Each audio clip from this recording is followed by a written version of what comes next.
everyone, and welcome to the section of your PD on asynchronous work and best practices with asynchronous work. My name is Ursula Fabiano, and I'll be walking you through this portion of the PD. To just give you a quick overview, we'll be talking about different asynchronous work options, some samples that you can push out to the students. We'll talk about asynchronous tools you can use, and some general best practices when doing asynchronous work. As you know, you've seen the schedule several times. The students are going to have their in-person instruction and their asynchronous time. In this visual, I've highlighted the asynchronous time that each student will be getting and how that's chunked out. You'll notice that there's about 9 hours and 50 minutes of asynchronous time. But in that, we need to consider that they'll also be having their PE and music and potential special services at that time, depending on the schedules that your school has pushed out to you. So they do have quite a bit of asynchronous time. We want to make sure we're not filling that entirely up because, again, they do have PE, music, and other special services they might be receiving at that time. But we do want to make sure we're giving them work that's going to be meaningful and helpful during that time. So one thing that we can do is push out material on a weekly work schedule. So what that would mean is each week you're creating a daily assignment sheet that can be pushed out to students. And here's an example of one. So if you wanted to, you could take this, you can modify it. If you're connected to this presentation, and you'll have a link to this as well in the additional resources, you can modify this. So you'll see on Monday, Tuesday, Wednesday, Thursday, Friday, you can give the students one activity per, or you can give them more than one activity if you want to fill up the box. You could blank out certain days. So if you don't want to give science on that day, or maybe you don't have social studies for that day, you could just blank that one out. In the PE or music, you can provide the links to when they're going to PE and music. This is kind of nice because it does give them a general overview of their week, so they can see things very clearly. This is one example. If I click on it, it'll take me to, if I wanted to use this template, and that's how you guys will get it. If you want to use the template, you can click Use Template, and it'll automatically go to your drive. There are a few other styles. They're all still very similar. So here's another one. It just has more options on it. This one's laid out a little bit differently. So this is another option for you. Very similar to that previous one we just saw. It's just fewer boxes. So think about how you want to push it out. This is one option. Again, this is just giving them a weekly sheet by assignment type. You can also, which I highly recommend, is give the students choice boards. Choice boards are really nice because it allows the students to kind of work at their own pace, and it also allows them to select their starting point. And there's so many different ways choice boards can work. So in this example here, and I'm going to go ahead and click on it, this is one that Bhavani Patel made. So this type of choice board, what you'll see is you can give the students information in chunks. So for example, she's given all the videos there to watch in the week. Then there's all the Nearpod activities that they need to do for the week. And here's the other assigned materials that they need to do for the week. So for example, if you want them to go to McGraw-Hill or Imagine Math or Dreambox or Seesaw, any of the other things that you want them to do, you can put down here. So this one's kind of chunked a little bit differently. You can do that this way. Another way that you can do it, that you can create, is like the one here. For this particular one, they've said Monday on the center part here. You can decide how you want to do it. You could have it for the whole week.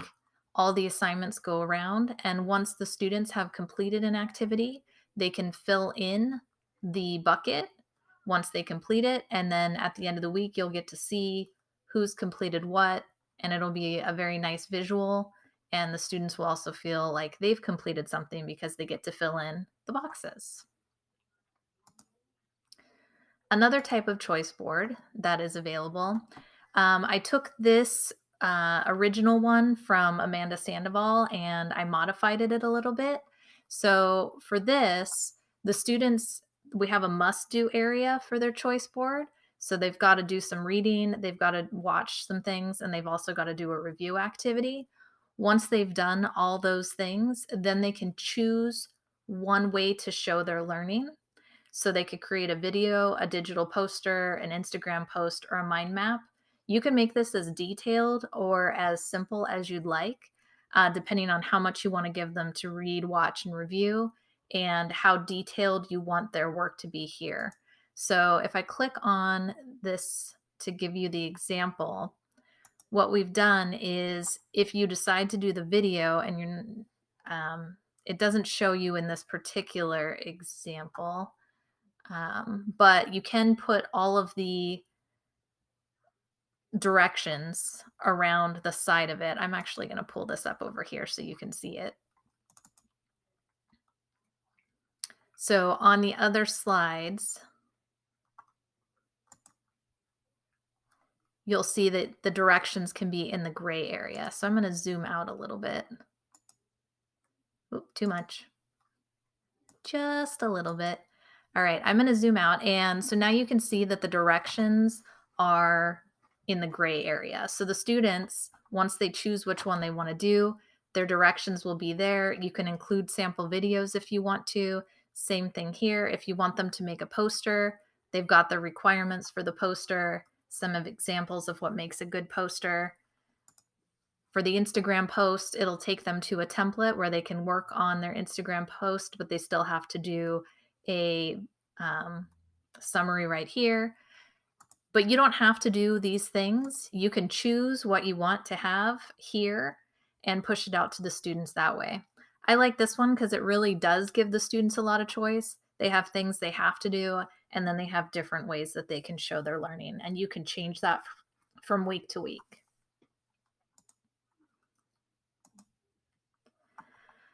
So pushing out your content, most of you are using either Google Classroom or Seesaw. So whenever you're pushing out your asynchronous material, you can push it out for all groups, for groups A, B, and we're calling group C the completely distant learners.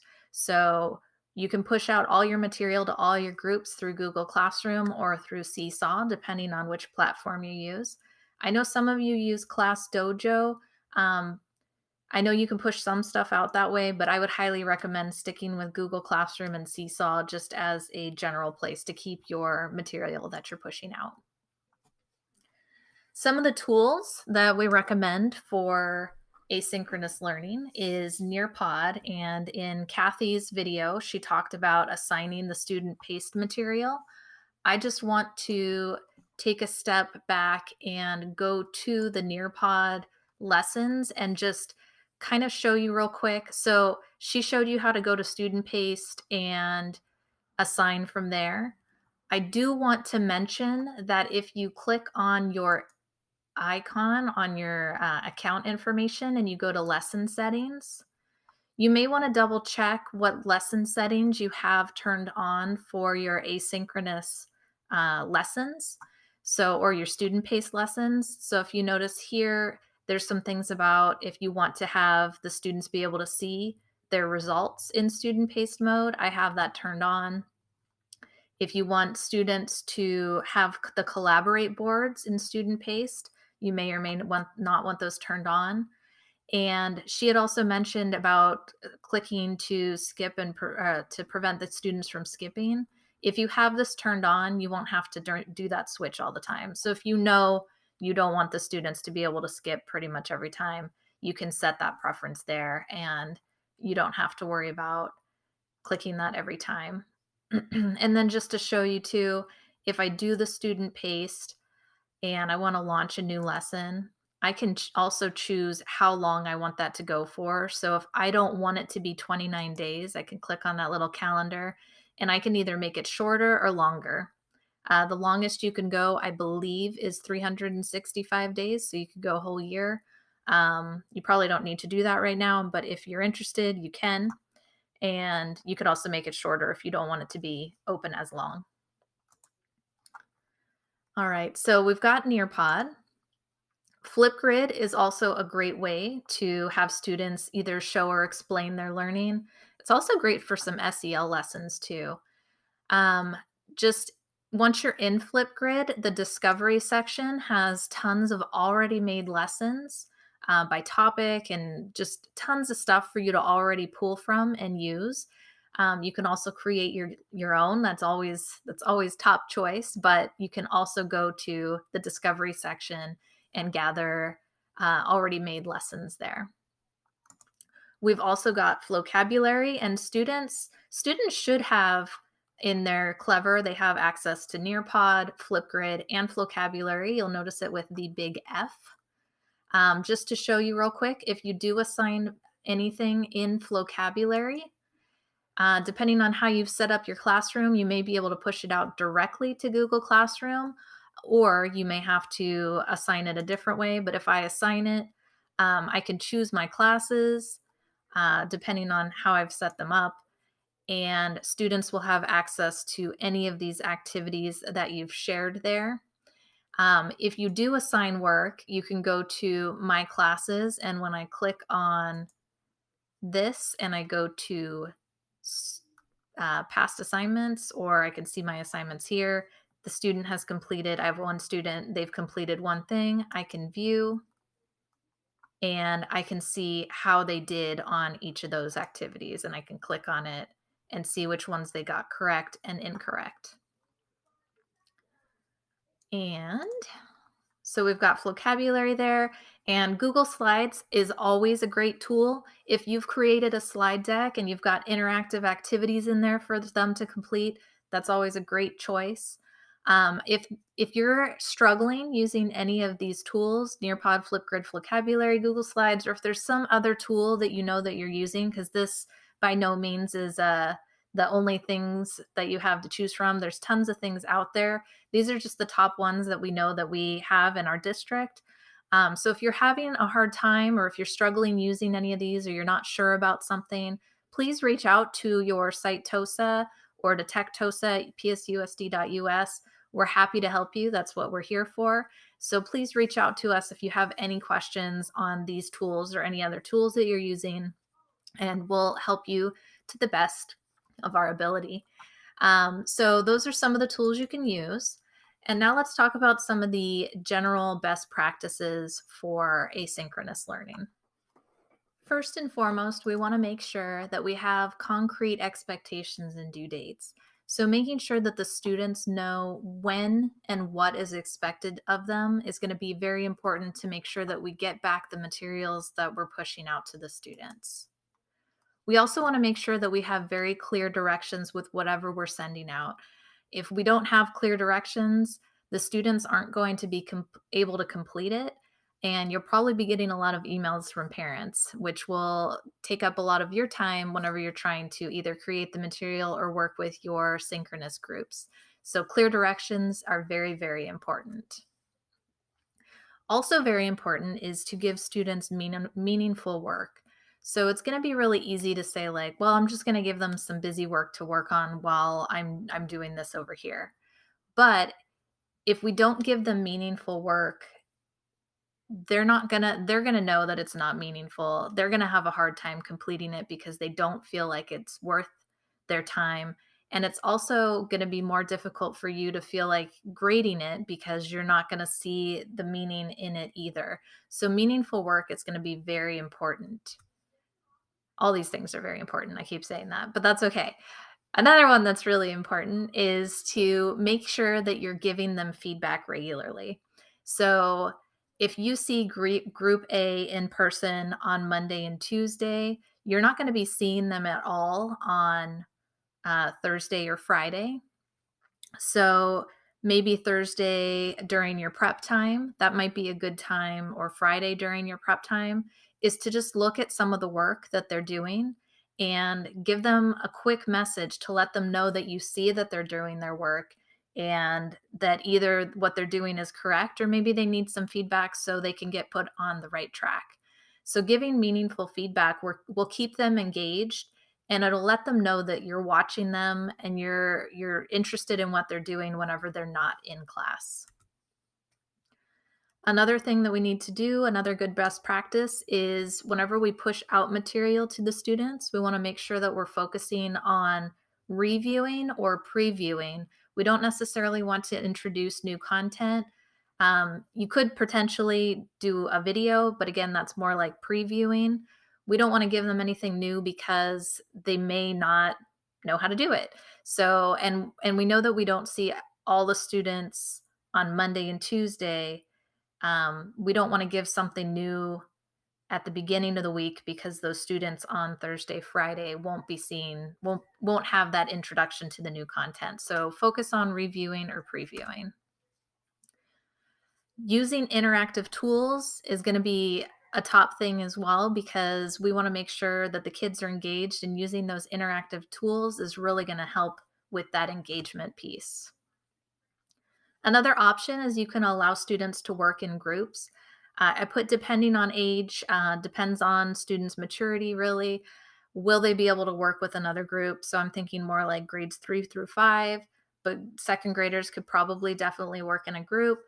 So allow students to work in groups, because that'll allow them that camaraderie that they may not be getting. So especially that's the Group C students, to give them the opportunity to have that interaction with their peers. We also want to build on the intrinsic motivation. So, for example, the choice board where they've got to fill in their completed work, to make it kind of like a game. That can be helpful to get the students motivated towards getting their work done. Another great thing that you can do is create a schedule for yourself. So we keep looking at the student schedule and we keep looking at what we need to do at what time, but it's not really broken down in a sense that we can know what we need to do during our prep time. So a lot of times we'll say, like, I got to get this done and I got to get this done, but creating a schedule for yourself. So saying maybe on and I mentioned this previously when I was talking about giving feedback. So on Monday, maybe that's the day that you grade everything from the previous week. Tuesday could be your creation day, whenever you're creating something for the next week. Wednesday, you're doing a lot of collaboration with your team. Thursday and Friday, maybe that's your creation day. That can also be your day to, so on Thursday, maybe that's whenever you're looking at Group AB's work and giving them feedback. So think about how you want your day to look during your prep time, because you have that prep time set at the end of each day. And knowing exactly what you're going to do during that time is really going to help you have that time where you can give meaningful feedback, where you can grade their work, and where you can create the material you want to push out for the next week. That's it for this presentation. So thank you so much for watching. If you have any questions, again, please either direct them to your site Tectosa or to tectosa@psusd.us. We're here to help you. So if you have questions, if you have any needs, you're struggling with any of those tools, let us know. You can also visit our website at bit.ly/edtechpsusd. Thank you so much. Have a great day.